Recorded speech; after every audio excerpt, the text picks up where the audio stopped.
Gratefully, we live in a nation that grants us freedom of religion so that each individual may believe and worship as they see fit. But admittedly, at the same time, we live in an increasingly secular culture that more and more insists on freedom from religion. Indeed, that no religious morals or values should interfere with the individual freedoms that people want to exercise over their own lives.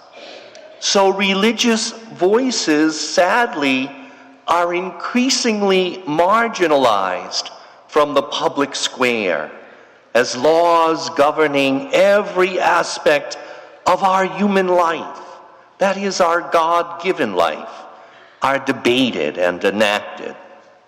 But sadly, people of faith have responded to these cultural trends.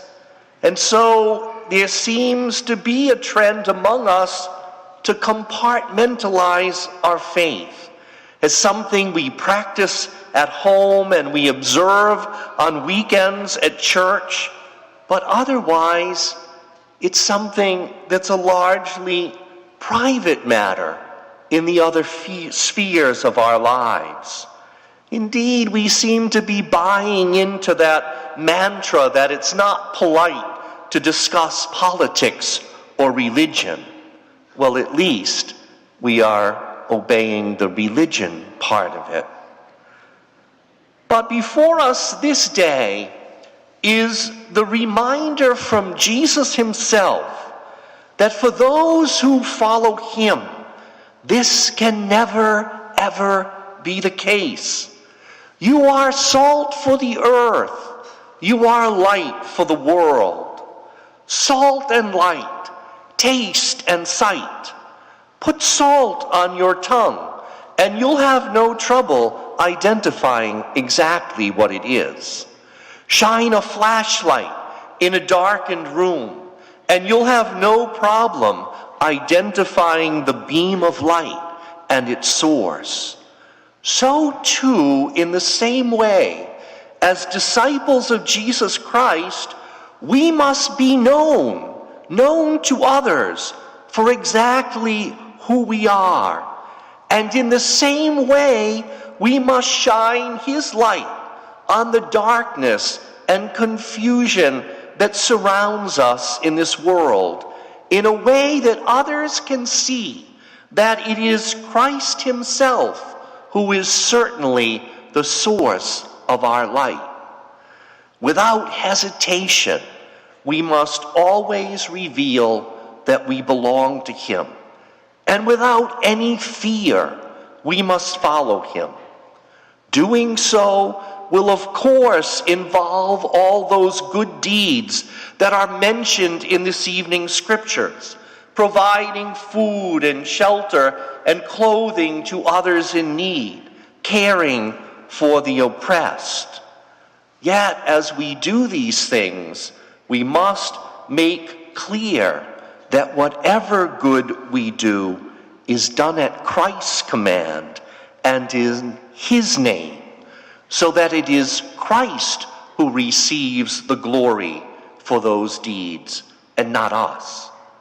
Yet it also involves the much more challenging task of speaking up when necessary against injustice and immorality, and actively doing whatever we can do to bring about what is right and good.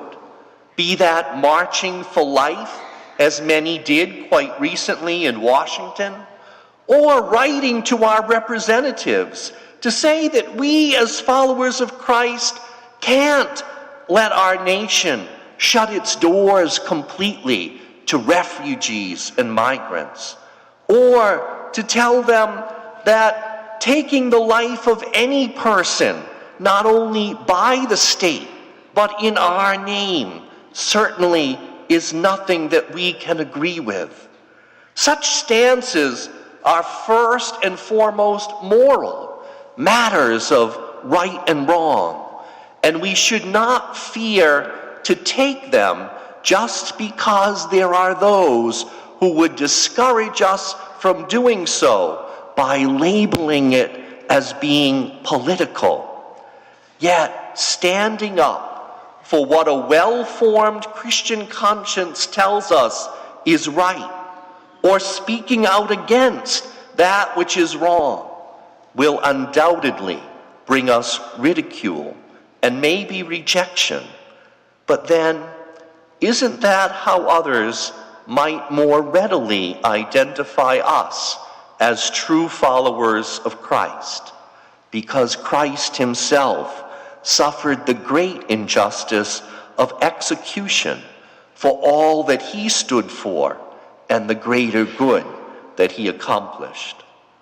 So let us understand that in calling us to be salt and light, we are being called by Christ to be clearly seen and fully known at all times as his disciples. As in imitation of him, we try to be agents of change for the good, indeed, for the coming of his kingdom, and like him, always having the courage to do so, no matter how great the cost may be to us.